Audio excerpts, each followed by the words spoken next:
Hola, buenos días, buenas tardes, según donde nos encontremos. Vamos a dar un paso más en la reflexión sobre las estructuras de la sinodalidad, en este caso sobre las parroquias. Les agradezco mucho a los organizadores la convocatoria y espero que podamos ir compartiendo reflexiones juntos sobre este desafío de lo que significa la conversión sinodal de las parroquias. Cuando preparaba estas reflexiones para compartir, pensaba, seguramente la mayoría de nosotros tenemos experiencia de participar en parroquias actuales o en otros momentos. Y según nuestras culturas, según nuestras funciones, nuestros roles, según también si somos varones y mujeres, la experiencia es al mismo tiempo distinta. De hecho, solo en un plano cuantitativo, si tenemos en cuenta la cantidad de parroquias o regiones, podemos ver lo siguiente. Eh, las parroquias suman a nivel mundial más de 220.000. En Europa tenemos la mayor cantidad de parroquias, superando las 110.000.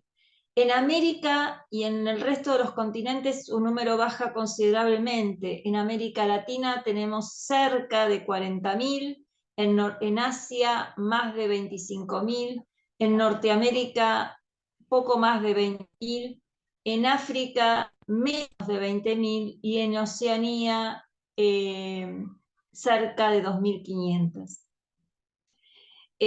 Ahora, esto que es una experiencia común para la mayor parte de los que transitamos este trayecto formativo, no lo es así para el resto del pueblo de Dios.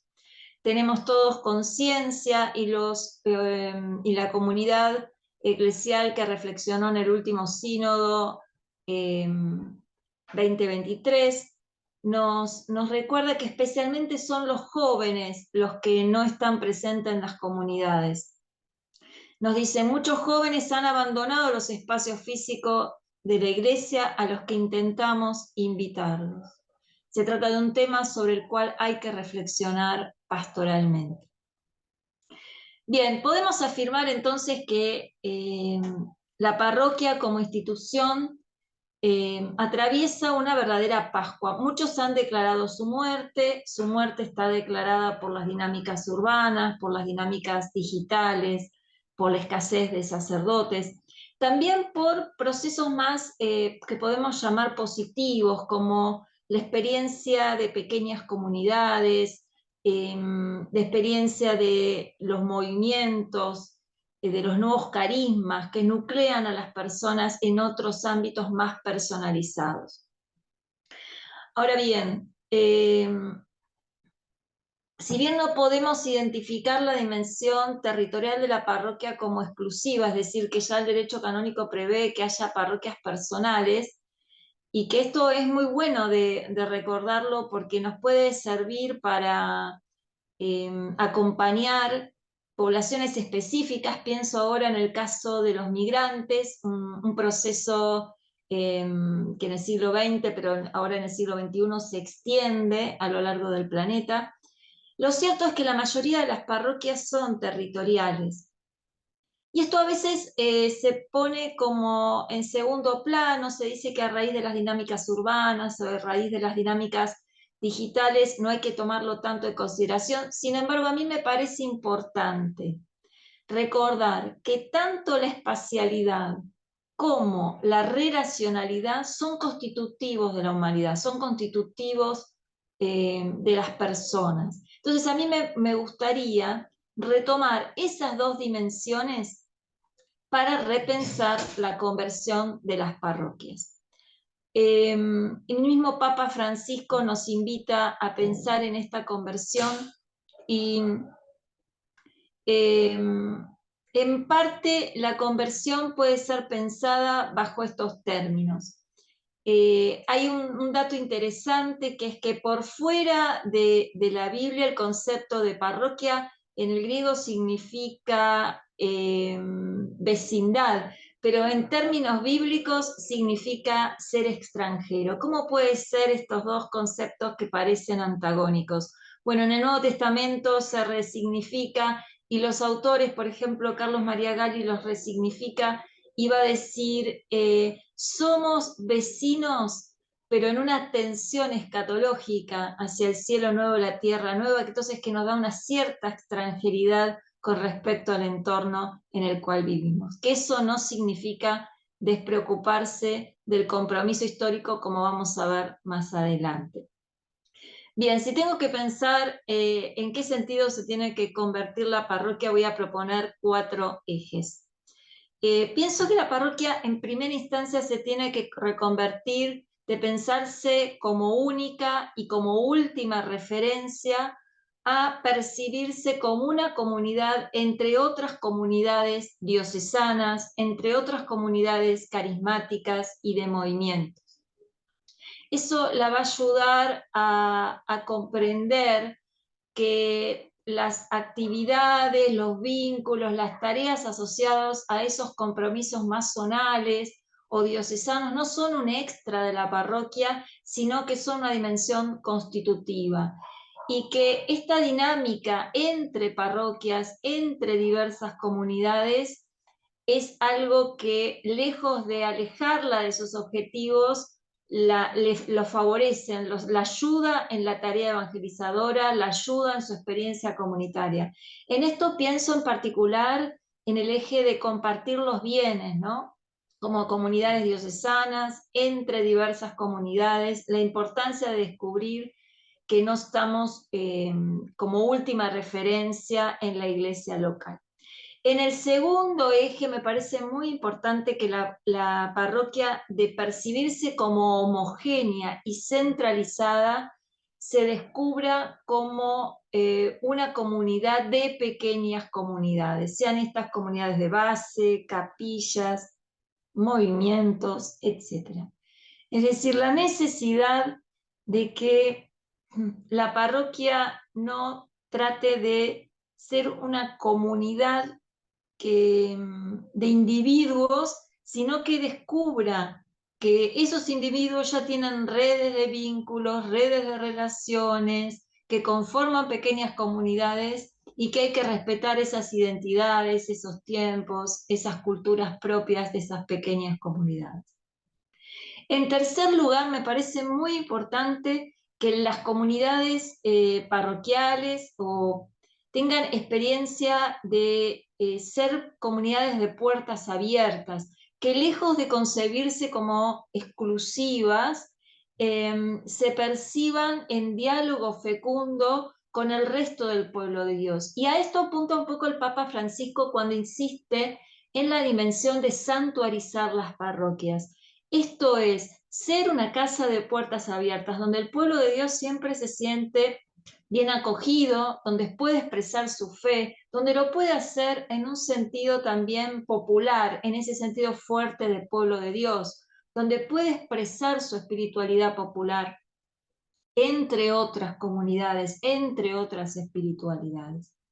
En cuarto y último lugar, me parece muy importante que de comprenderse como una comunidad separada del mundo, se descubra como una comunidad en salida hacia los vecinos, en salida hacia las otras organizaciones que están presentes en su territorio, ¿no?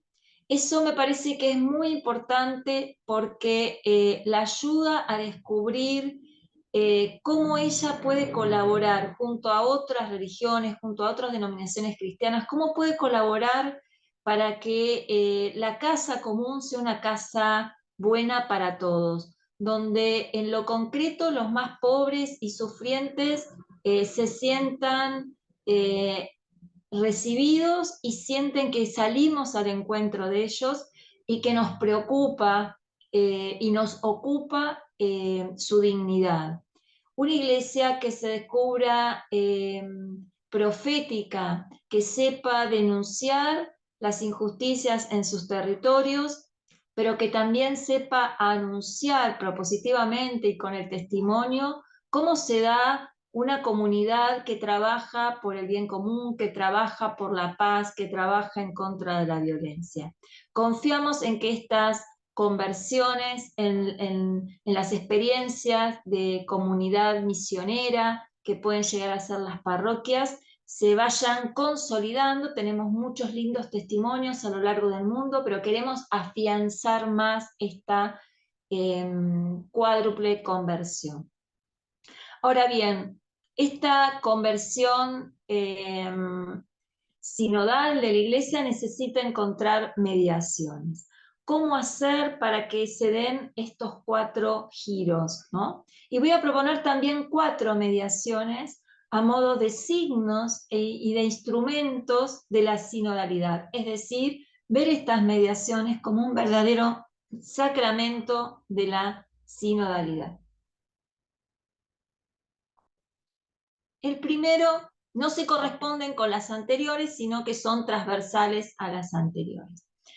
La primera mediación es pasar de considerar un liderazgo único y centrado en la figura del presbítero a liderazgos múltiples, convergentes, en red, asociados a las pequeñas experiencias y pequeñas comunidades, asociados a las otras organizaciones presentes en el barrio, asociado a esa convalidación también de los líderes de otras tradiciones religiosas con el cual compartimos el territorio. Como dice Pedro Trigo, caminar juntos, tal como lo propone Jesús de Nazaret, no es seguirlo dejando de ser uno mismo para ingresar una masa informe en torno a él, de manera que todos digan, piensen y sientan lo mismo, como si se tratara de consignas.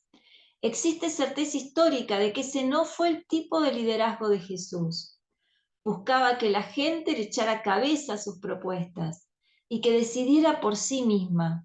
Jesús no masifica, sino que personaliza. Entonces necesitamos esa conversión de los liderazgos, pasar de un liderazgo considerado o identificado con la autoridad a liderazgos múltiples que se convalidan, que trabajan en red y que sobre todo propician discernimientos, comunidades de discernimiento, discernimientos personales. Lo segundo es pasar, la segunda mediación es apostar por la inclusión de todo tipo de personas en las experiencias comunitarias y misioneras. ¿A qué hago referencia? Voy a hacer referencia a 2 ejes. Uno lo trae la síntesis de la reciente Asamblea Eclesial.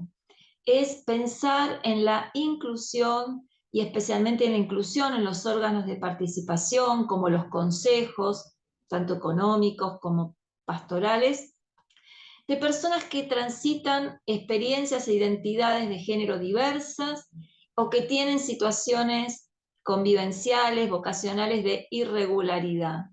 Por ejemplo, ex sacerdotes o ex religiosos o matrimonios en segundas nupcias. Apostar a que se lleven al mínimo las situaciones en que ellos no participan de las comunidades en el plano litúrgico, en el plano organizativo, en el plano catequético. Y en segundo término, darle este espacio también protagónico a las personas a las cuales las comunidades parroquiales atienden de alguna manera. Ancianos, personas mayores, personas desempleadas, personas en situaciones de adicción, personas que han sido encarceladas, que sean comunidades, que seamos comunidades que no solo colaboramos con nuestros hermanos para su dignificación, sino que, como dice el Papa Francisco, la mayor dignificación es que ellos puedan vivir profundamente su fe e invitarlos a formar parte de nuestras comunidades y de hacerlo de manera orgánica, no periférica. La tercera mediación que me parece muy importante es dejar de ser exclusivamente comunidades de adultos o de adultos mayores a hacer comunidades intergeneracionales. Darles la bienvenida a los jóvenes, pero darles una bienvenida protagónica, darles una bienvenida donde no solo se lo escuchen, sino que escuchemos la dimensión profética de sus palabras, la verdad que estas nuevas generaciones tienen para compartir con nosotros y para ayudarnos a nuestra propia conversión, para ayudarnos a releer el Evangelio y para que sea entonces significativo aquí y ahora en cada comunidad. Y por último, dejar de concebirse exclusivamente como comunidades presenciales y pasar a concebirse como comunidades con presencialidad, con experiencias digitales y también con experiencias híbridas que se llaman, que combinan lo presencial y lo digital, abriéndose también al protagonismo que las nuevas tecnologías, en el caso de las zonas que pueden tener este acceso tecnológico, puedan desarrollar. Y favoreciendo también que aquellas comunidades que no pueden tener este acceso tecnológico por falta de luz, por falta de conexión, también puedan acceder al mismo. En conclusión, me parece muy importante que la experiencia comunitaria y misionera de las parroquias lleguen a ser experiencias poliédricas, que integren rostros múltiples, que integre la diversidad, que le dé espacio y que esté en salida hacia la diversidad. Y que lo haga no de una manera unidireccional, sino que lo haga en red, con pequeñas comunidades que forman parte de esa experiencia parroquial, con otras comunidades de denominaciones cristianas distintas o distintas religiones, y que lo haga también con otros referentes y organizaciones que están presentes en el territorio o que también trabajan en los ambientes hacia el cual nos dirigimos. Bueno, algunas ideas para propiciar la reflexión y el ánimo de favorecer la conversión de las parroquias en clave sinodal. Muchas gracias.